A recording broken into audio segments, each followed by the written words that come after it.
rye whiskey, I cry. If I can't get rye whiskey, Lord, I surely will die. I'll go up some holler. Way up on Clinch Mountain. What is that and where is that? Well, you just heard a bit of the what. It's a folk song of the rural South with many names, passed down but also recorded over and over by various artists, sometimes known as Rye Whiskey, Jack of Diamonds, Hiccups, or the Drunkard Song.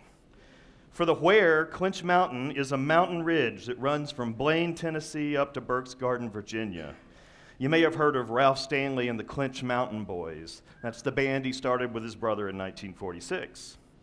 It's murky how old this song is, although it's based on a 17th century Scottish ballad, and there's good evidence that it actually predates the Civil War. I have a personal connection to the song. It was taught to me by my great-grandmother, who loved teaching me the song she grew up with when I was a child. To understand something about the song and why it persists, I want to tell you about her first. This is Myrtle Robinson, my great-grandmama, and a native of Madison County. Myrtle is the one on the left here.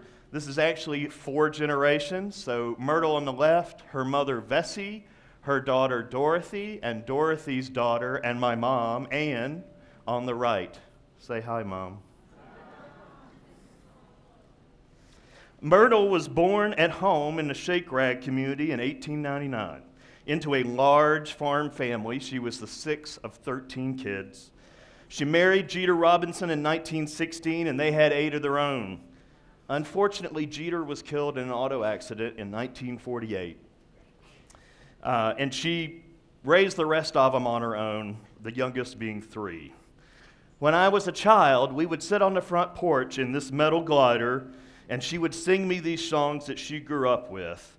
Since she didn't pass until I was nearly 18 years old, we became very close over those years.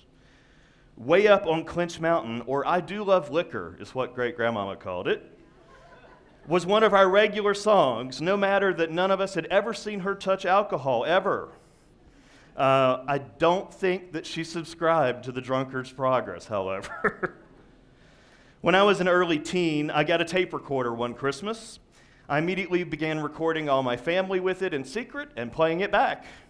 It was not a big hit, but it did give us an idea. We took it one Sunday afternoon to Myrtle's. I hid it in her kitchen, and we sat around the table for a visit. All of us were in on it. The whole time, we kept asking her things like, "Can you sing that one song again for us?" And she'd say, "Okay," and then she would sing it. We were successful. It was scratchy, full of noise, but we captured her singing, including my favorite, I Do Love Liquor, although I'll admit she would have been pretty mad if she knew that we were recording her. I listened to that tape many, many times over the years afterwards, although it unfortunately did not survive into the digital era. I've long since lost the ability to play it back, and I miss it. That brings me to the song itself. The one that more than any other makes me think of her, no matter which version of the lyrics I hear. First known recording in the U.S. is Rye Whiskey by singing cowboy Tex Ritter. This is John Ritter's dad, in 1933. He sang it on the Grand Ole Opry show in the 60s, but I don't really care for his version. He sings it as if he's drunk, full of partial stops and stumbles. I prefer Woody Guthrie's or Pete Seeger, somehow earnest but celebratory at the same time. String Bean's version is the one I like the sound of. That's what we heard at the very beginning.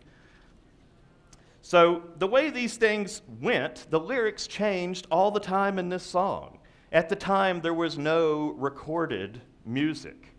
So communities heard this with local musicians, and it varied depending on regions, and sometimes individual performers would change the words. So why does someone who doesn't drink identify with this song? What is it that people are attracted to here? Lyrics, melody? I've talked to lots of others that know it, and the one thing that's common is it attracts drinkers and teetotalers alike. One fella in a discussion told of how it always makes him laugh.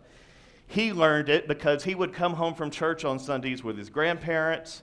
His grandmother would prepare the food. His grandfather would stand in the corner of the kitchen and sing the song, much to the dismay of his wife, but much to the delight of all the grandchildren.